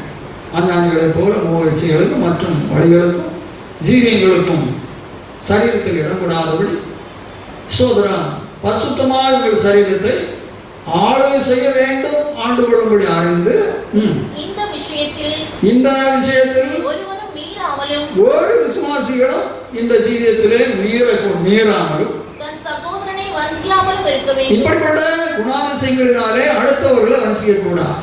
அநேக தாங்கள் இப்படிப்பட்டதான நிலைகளில் ஜீவித்து மற்றவர்களை இப்படிப்பட்டதான தங்களுக்கு பாவங்களுக்கு எடுத்து வஞ்சிக்கிறார்கள். ஒருவர் வஞ்சிக்காமலும் முன்னமே நாங்கள் உங்களுக்கு சொல்லி சாட்சியாக எச்சரித்தபடியே இப்படிப்பட்ட விஷயங்கள் எல்லாவற்றையும் குறித்து கர்த்தர் நீதியை சரிகட்டுகிறவராய் இருக்கிறார். தேவன் நம்மை அசுத்தத்திற்கல்ல பரிசுத்தத்திற்கே அழைத்திருக்கிறார். ஆகையால் அசட்டை பண்ணுகிறவன் தேவ பிள்ளைகளை மேலே சொல்லி இருக்கிறது பரிசுத்தத்துக்கு இடையிலே சொல்லியிருக்கு. நான் இப்பேற்பட்டதான இவையெல்லாம் பரிசுத்தத்துக்கு தூரமானவன் அசுத்தங்கள். இவைகளிலிருந்து ஒரு விசுவாசி தன்னை முழுதுமாக விலக்கி தன் ஆவியாத்ம சரீரத்தை பரிசுத்தத்தோடு காத்துக்கொள்ள வேண்டும். அப்பொழுதுதான் பரிசுத்தத்தில் மறுரூபம் என்ற பூர்ணப்படுத்தல் மறுரூபம் உண்டாகும். ரோமர் 12:1.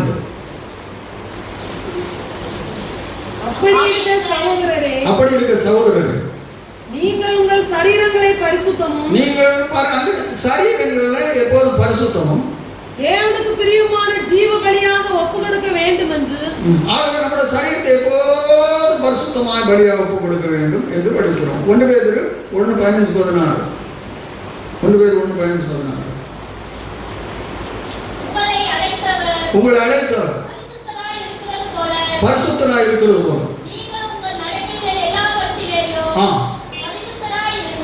நம்ம அழைத்தவர் ரட்சித்தவர். அதுல நம்ம அனைத்து செய்கைகளும் நடக்கைகள் எல்லாவற்றிலும் பரிசுத்தராயிருங்கள் எழுதியிருக்கிறது. ஒண்ணுல இல்லை, எல்லா நடக்கையிலும் பரிசுத்தராயிருங்கள். நான் பரிசுத்தர், அடுத்த சொல்ல, நான் பரிசுத்தர், ஆகையால் நீங்களும் பரிசுத்தராயிருங்கள் என்று எழுதியிருக்கிறது. ஆகையால் நீங்களும் பரிசுத்தராயிருங்கள். நடக்கைகள் எல்லாம் பரிசுத்தராயிருங்கள், நான் பரிசுத்தராயிருந்தேன் அப்படி எழுதியிருக்கிறது என்று படிக்கலாம். அப்ப நம்முடைய வாழ்க்கையில் நம்ம அழைத்த தேவன் பரிசுத்தர். சோதரம், நம்முடைய நடக்கைகள் எல்லாம் நாம் பரிசுத்தத்தை காத்துக்கொள்ள வேண்டும். சிந்தித்து பாருங்கள், உங்கள் நடக்கைகள், உங்களுடைய வாழ்க்கைகள் எல்லாம் பரிசுத்தமாக காணப்படுகிறதா? நம்ம எல்லாரும் நம்ம எப்படி காத்துக்கொள்ள வேண்டும் என்று தான் எழுதியிருக்கிறது. சோதரம், அப்பொழுதுதான் தேவ பிள்ளைகளே நாம் சோதரம் பூர்ணப்படுத்துதல் நாம் மறுரூபத்தை என்ன செய்ய முடியும், அடைய முடியும். சோதரம் சோதரன் சோதரன் சோதரன். சங்கீதம் 45:13. ராஜகுமாரத்தி ராஜகுமாரத்தி உள்ளாக பூரண மகிமையுள்ளவள். ராஜகுமாரத்தி உள்ளான பூரண மகிமை உள்ளவர். நம்ம எல்லாம் தேவனுடைய பிள்ளைகளை உள்ளான பூரண மகிமையா இருக்கணும். தோற்றத்தின்படி அல்ல, உள்ளான பரிசுத்தம். அல்லேலூயா சொல்லுவோம்.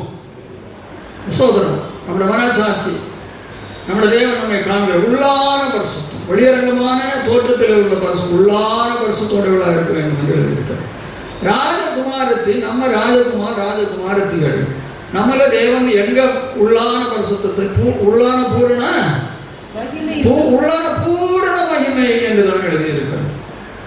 சோதரம் மறுரூபத்தில் பூரணம். அப்போ சுவாசிகள் சோதரம், நம்ம தேவன் மனுஷன் முகத்தை, தேவன் இருதயத்தை, நம்முடைய அந்தரங்க ஜீவியத்தை வாழ்க்கையை காண்கிற தேவனுக்கு உள்ளான பூரண பரிசுத்தோடுகளாக ஜீவிக்கணும்.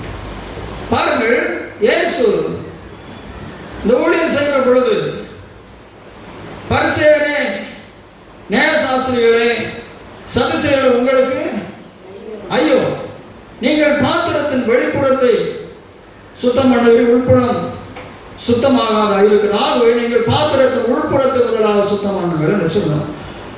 ராஜகுமாரத்தை உள்ளான பூரண மகிமை உள்ளவர்கள் என்று எழுதியிருக்கிறது. ஆகவே நான் நம்முடைய கிறிஸ்தவ வாழ்க்கையில் இயேசு நியாயசாஸ்திரி பரிசேயர் நீங்கள் புறம்பான ஒரு காரியத்தை செய்கிறார்கள். உங்களுடைய உள்ளான ஜீவியத்தில் ஒண்ணுமே இல்லை.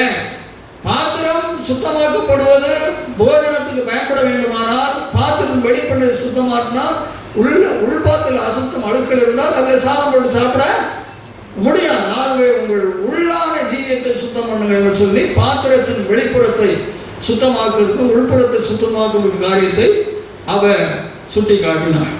பின்பு சொன்னார், நீங்கள் வெள்ளையடிக்கப்பட்ட கல்லறை போல் இருக்கிறீர்கள், மரமாக்கப்பட்ட பிரேத குழிகள் போல் இருக்கிறீர்கள்.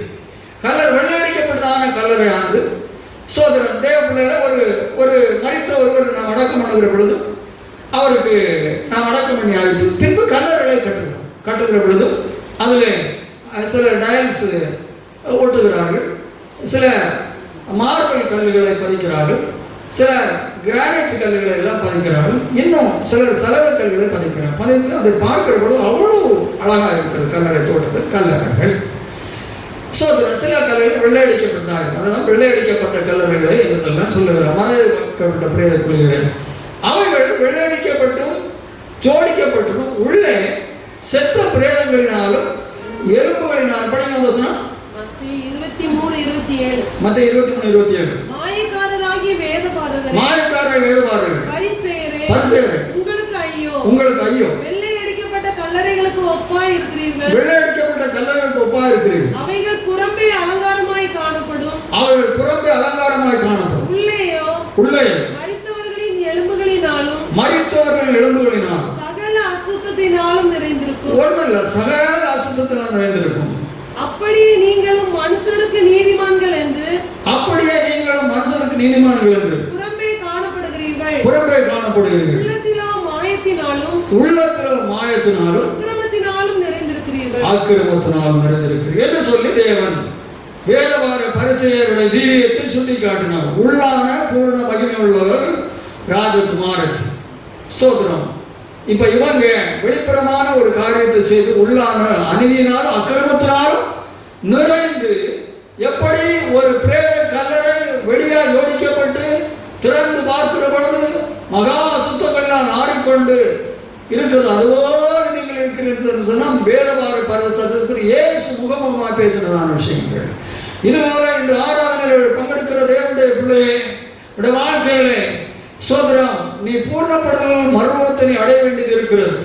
அதிலே ராஜகுமாருக்கு உள்ளான பூரண மகிமையுடன் எழுதியிருக்கிறது. தேவன் அன்றைக்கும் சதுசேயருடைய புறம்பான காரியத்தை பார்த்து அவர்களை கௌரவப்படுத்தி பேசாதபடி அவருடைய அந்தரங்க ஜீவியத்தை பார்த்து அந்தரங்க ஜீவியத்தில் இருக்கக்கூடியதான துர்நாற்றங்கள், அநீதிகள், அக்கிரமங்களை சுட்டி காட்டி சோதரம் துர்வாடு அடிக்கக்கூடியதான பிரேதத்தின் சோதரம் அசுத்தம் நிறைந்திருக்கக்கூடியதான கல்லறைக்கு ஒப்பிட்டு அவர்களை தேவன் பேசினார். ஒரு அழகையா சொல்லுவோம்.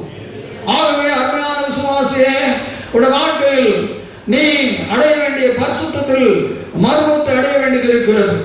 அது சதுசேயர் இவருடைய வாழ்க்கைகளிலே கொஞ்சம் இல்லை, வெளியரங்கமாக அவர்களுக்கு பல தோற்றங்கள் இருந்தது.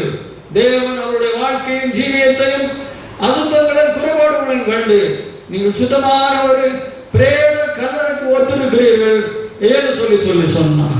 அன்பான தேவ பிள்ளையே, இன்று இந்த ஆராதனையில் ஸ்தோத்திரம் உன்னுடைய அந்தரங்க ஜீவியத்தை காண்கிறதான தேவன் உன்னை குறித்து உள்ளான பூர்ண அளவுள்ளவர்கள் என்று சொல்லி உன்னுடைய அந்தரங்க ஜீவியத்தை தேவன் சொல்ல முடியுமா?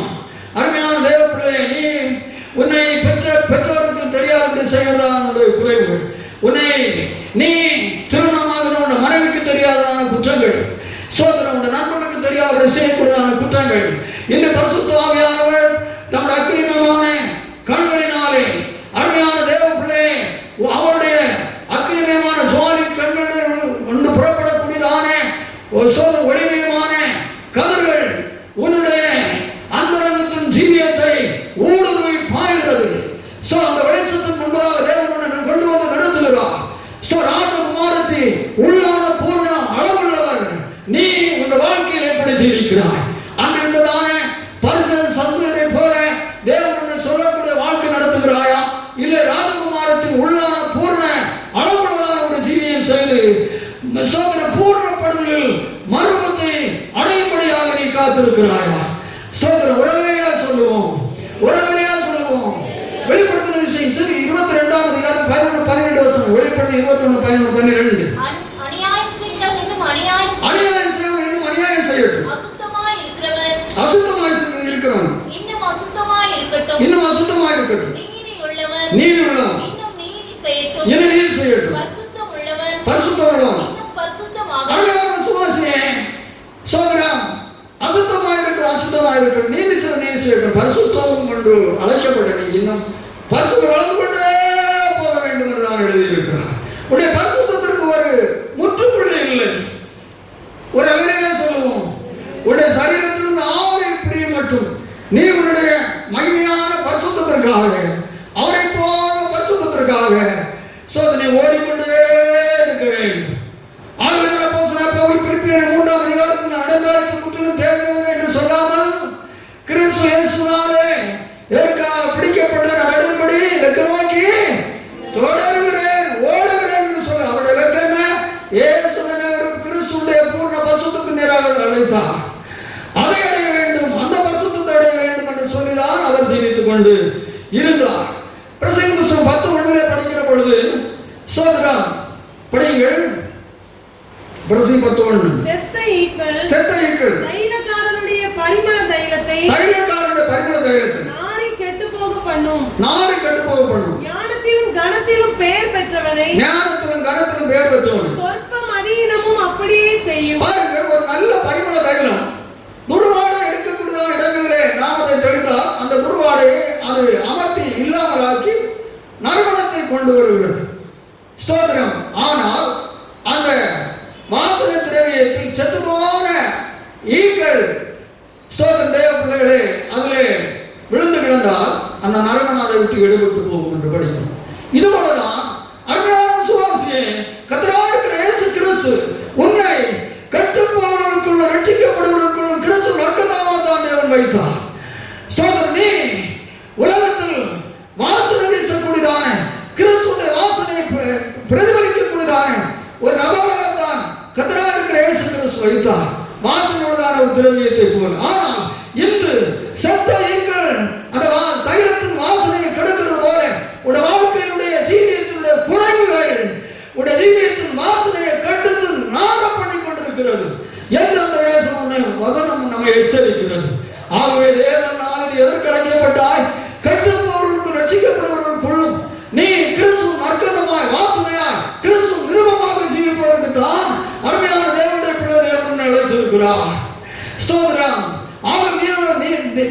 உன்னை நல்ல நறுமணத்தின் தைலமாகத்தான் தேவன் உன்னை உருவாக்கி வைத்திருக்கிறார்.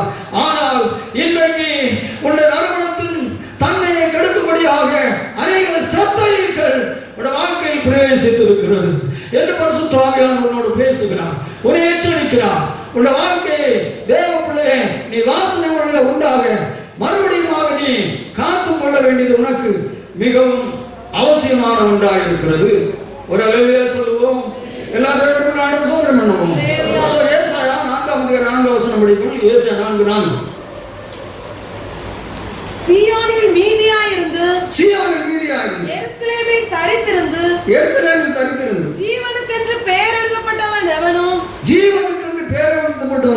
பரிசுத்தன் என்று சொல்லப்படுவான். பாருங்கள், சீயோனிலே தரித்திருந்து சீயோனுக்கென்று பெயர் எழுதப்பட்டவன் எவனும் பரிசுத்தன் என்று சொல்லப்படுவான். தேவனே, நீ சீயோனுக்கென்று பெயர் எழுதப்பட்டவன், எருசலேமில் தரித்திருக்கிற தேவனுடைய பிள்ளை, நீ பரிசுத்தன் என்று பெயர் எழுதப்பட்ட ஒரு நபர். உன்னுடைய குடும்பம், நீங்கள் பாவிகள் என்று தேவனால் எழுதப்பட்டவர்கள் அல்ல, முத்திரை அடிக்கப்பட்டவர்கள் அல்ல, முகவரி எழுதப்பட்டவர்கள் அல்ல. ஒரு நிலையா சொல்லுவோம், பரிசுத்தன் என்று சொல்லி எழுதப்பட்ட குடும்பம் உங்களுடைய பெயர். மறந்து போகாதீர்கள். அந்த நிலையை நீங்கள் உங்களை காத்துக் கொள்ளுங்கள். அந்த பரிசுத்தன் என்று சொல்லி தேவன் அவ்வளவு கிருபையாக உங்களை கொண்டு வந்து நிறுத்தி எழுதியிருக்க, அதை விட்டு நீங்கள் ஒரு காலம் தூரம் போகாதீர்கள். நான் எந்த நிலையில தேவன் அழைக்கப்பட்டு எந்த நிலையில தேவன் வைத்திருக்கிறார், அதிலே நான் காக்கப்பட வேண்டும் என்று சொல்லக்கூடிய அனுபவத்தோடு தேவ பிள்ளைகள் நீங்கள் ஜீவியுங்கள். ஒரு நிலையா சொல்லுவோம், எல்லா நிலையா சொல்லுவோம். எபேசர் 5ஆம் அதிகாரம் சோதரம் 3-4 வசனங்கள். எபேசர் 5:3-4-27 ஆகிய வசனங்கள். மேலும் பரிசுத்தவான்களுக்கு ஏற்றபடி வேசித்தனம் மற்றெந்த அசுத்தமும், பரிசுத்தவான்களுக்கு ஏற்றபடி வேசித்தனமும் மற்ற எந்த அசுத்தமும் பொருளாசையும் ஆகிய இவைகளின் பேர் முதலாய் உங்களுக்குள்ளே சொல்லப்படவும் கூடாது. அப்படியே அதுபோலவே வம்பு, புத்தியீனமான பேச்சு, பரியாசமும் தகாதவைகள், ஸ்தோத்திரம், வம்பு, பரியாசம், வீம்பு வார்த்தை, புத்தியீனமான வார்த்தை, ஸ்தோத்திரம், தேவ பிள்ளைகளே, தகாதவைகள் என்றுதான் தேவன் சொல்லி இருக்கிறார். பரிசுத்தவான்களுக்கு ஏற்றபடி வேசித்தனமும் மற்றொரு அசுத்தமும் பொருளாசையும் சொல்லப்படக்கூடாது. அதுபோல வம்பு, பரியாசம், புதினமான வீம்பு வார்த்தை, தேவையில்லாத வார்த்தைகள், சம்பாஷணைகள், விசுவாசங்கள் இருக்கக்கூடாது. அது பரிசுத்தமாகவே பூர்ணத்தை உனக்கு கொண்டு வராது. 20ஆம் வசனம் படிங்க. கரைதிரை முதலானவைகள் ஒன்றும் இல்லாமல் பரிசுத்தமும் பிழையற்றதுமான மகிமையுள்ள சபையாக அதை தமக்கு முன் நிறுத்திக் கொள்வதற்கும் அதற்காக ஒப்புக் கொடுத்தார். ஒரு அலையா சொல்லுவோம், கரை திரை பிழை ஒன்றுமில்லாமல் மகிமையான சபையாக தேவனுக்கு முன்பாக நிறுத்திக் கொள்வதற்கு தேவன் உனக்கு சிலுவையில் மரித்தார். இயேசு வருகிற பொழுது கரை திரை பிழை முதலான ஒன்றுமில்லாத ஒரு சரீரமாக தேவ பிள்ளைகளே நீ நிற்க வேண்டும். லேவியராகமம் 11:45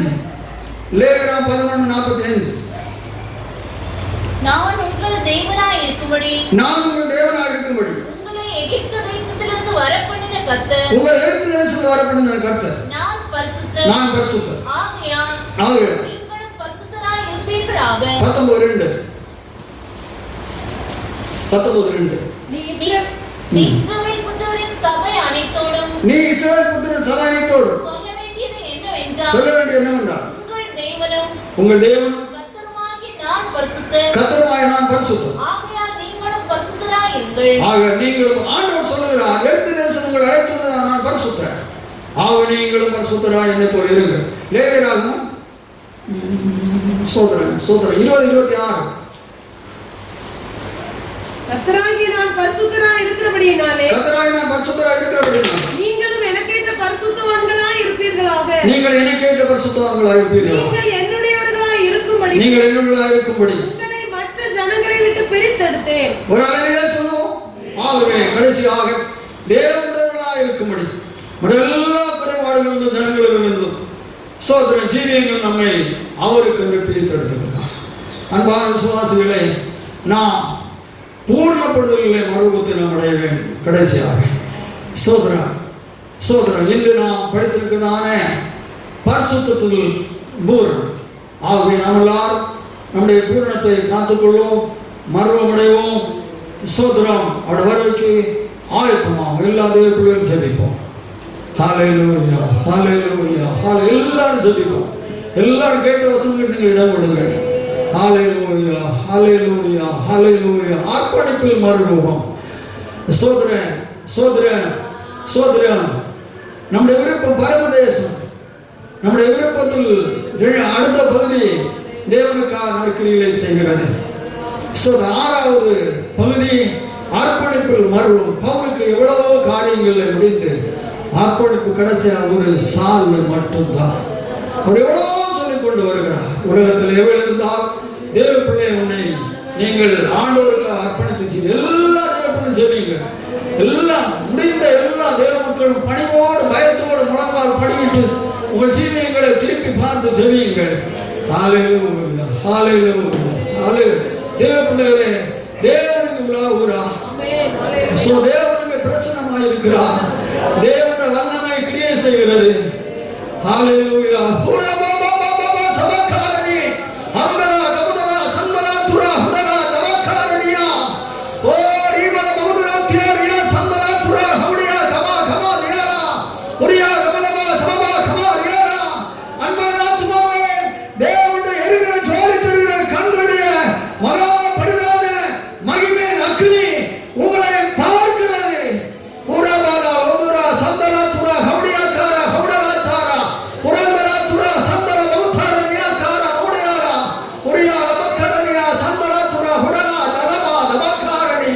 நீ பரிசுத்தத்தில் மறுபடிய வேண்டும் இருக்கிறது.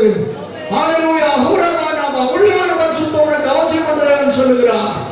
ஹூரபாபா பாபா சரபபா கமரனியா சந்தலாத்துரா புரியா நபா கமா நிதினியா சந்தலாத்துரா ஹவுடியா கார லௌசந்தல பௌட்டாலனியா. ஹல்லேலூயா, ஹல்லேலூயா, ஹல்லேலூயா, ஹல்லேலூயா, ஹல்லேலூயா, ஹல்லேலூயா, ஹல்லேலூயா, ஹல்லேலூயா. நல்லதேவனே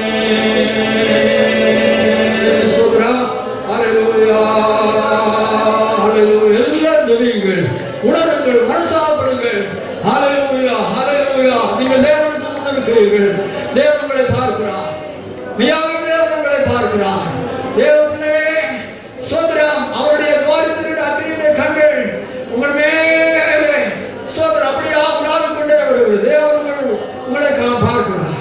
ஹல்லேலூயா. நீங்கள் யாரும் தேவனுக்கு முன்பதாக அவருடைய பார்வைக்கு முன்பதாக நீங்கள் மறைந்திருக்க முடியவில்லை. இந்த ஆராதனையில் ஊரபாலினி சியாரா கமாரியா நேந்தியாரா உத்தாரா ஊரபாலியா துரா சவா கமாரியாரா புரியா நமுலமா சம்மமா கமரியா சியாம் கமோடவாரியா புரியா கமலபோத நாதியா ரியா சக்கார மோட்டாரனியா சியாம் கமோடவாரியா புரி மகனமா சமபமா கமாரியா நரா துரா லிபி கமாரியா வசந்தரா. தேவ பிள்ளை கர்த்தரை எவ்வளவு நேசிக்கிறா. இன்றைக்கு தேவனுடைய சமூகத்தில் ஒரு ஒப்புக்கொடு. உடனடியாக மனசாப்படு. தேவன் உங்களோடு பேசி இருக்கிறார். ஹல்லேலூயா. நீங்க என்ன நிலைமைக்காக உணர்ந்து தேவனே நான் வசனத்துக்கு குறைவுள்ளவன் குறைவுள்ள பிள்ளைகள் பெரியவர்கள் சொல்லுவதை நீங்கள் ஒப்புக்கொடுங்கள். அழுங்கள் மனசாப்படும் உள்ளவனையேற்றும். ஹல்லேலூயா. லபான் கேனோலி டினிசி கிளைடர் மில்ச சபாக்கானி ரைட் வினி கமார் இன்சஸ் வைடோலி பிகானா லவுடனி சிவகா அலிவினி சிமிட்டாலோ லிமிட்டாலியோ லிகாரியா சபப பிகோலியோ சிமிகா அரன்சஸ் கமார் வினி ஒலிவினி சந்தர துன பௌடியாகாரா. ஹல்லேலூயா. 682வது பாட்டு பாடுங்க. 682 தொடங்க. எல்லாரும் பரிசுத்தோடு தேவனுக்கு பாருங்கள். தேவனுக்கு வாய்ப்பு நிச்சயம் அதை ஸ்தோத்திரம் நிறைவாக நான் உணர்ந்து கொள்கிறேன். ஹல்லேலூயா. சோதரம் என் ஆவிக்குரிய கண்கள் அதை காண்கிறது. சோதரம் தேவனுடைய பாருங்கள். பிரார்த்தனை போல் நாம் பறந்திடுமே பிராண பிரியன் வானவில். பிரார்த்தனை போல் நாம் பறந்திடுமே பிராண பிரியன் வானவில். பிரத்யாசையிருந்தே பொன்முகம் காணுவான். பிரத்யாசையிருந்தே பொன்முகம் காணுவான்.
எங்களை ஆசிரியத்தபடி நாங்கள் ஸ்தோத்திரம். எங்களுடைய வனங்களுக்கு அனுப்பினதான அனைத்துடைய மகிமையான வார்த்தைகளுக்கான ஸ்தோத்திரம். என்னை எங்களை நீ நேசித்து அன்றைய பூர்ண பரிசுத்தத்தை நாங்கள் எட்ட வேண்டும் என்று சொல்லி எங்களை நீர் தெரிந்து கொண்டு அழைத்த நோக்கத்தை எல்லாம் எங்களுக்கு நீர் சொல்லுகிறீர் ஆண்டவரே. நாங்கள் இந்த வசனத்தை ஏற்றுக்கொண்டு எங்களுக்கு உதான குறைவுகளை மனசாகப்பட்டு மகிமையான மருவத்தின் பூரணத்தை நான் நட வேண்டியதான நாட்கள் காலங்கள் சமீபத்துக் கொண்டு வருகிறது. அதற்காக என்னை எங்கள் அனைவரையும் நீங்கள் ஆயத்தப்படுத்துங்க. இந்த வசனங்கள் ஒரு நாள் உடைய பிள்ளைகள் விட்டு விலகி போகக்கூடாது. இந்த வசனம் அவளோடு தொடர்ந்து ஆண்டவரே பேசட்டும். ஆண்டவர் எல்லா தெய்வ மக்களையும் நான் சொல்றேன், கண்ணியோடு பாதுகாத்து எல்லா நன்மைகளையும் தாருங்கள். வீடுகள் கடந்து போகிற உங்களை சமூகம் சொல்லட்டும். தொடர்ந்து அடுத்த ஆடங்கள் உங்களுடைய பிரசனத்தை எங்களுக்கு தாருங்கள். அடியனே முழுவதுடைய கரத்தில் ஆண்டவர் தருகிறேன். இயேசு சேர்ந்து ஞாத்தமாவே கத்தரை ஸ்தோத்திரி, உங்களுடைய நாமத்தை ஸ்தோத்திரி, ஞாத்தமாவே கத்தரை ஸ்தோத்திரி, கத்தரை சகல நம்முடைய கத்தராக இயேசு கிறிஸ்துவின் கிருபையினாலே தேவனுடைய அன்பு பரிசுத்தமான ஐக்கிய ஸ்நேகம் நம்ம சகல பரிசுத்தவான்களோடு கர்த்தரோடு நீங்களாக அனுக்கிரகத்தோடே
கர்த்தரே ஸ்தோத்திரம்.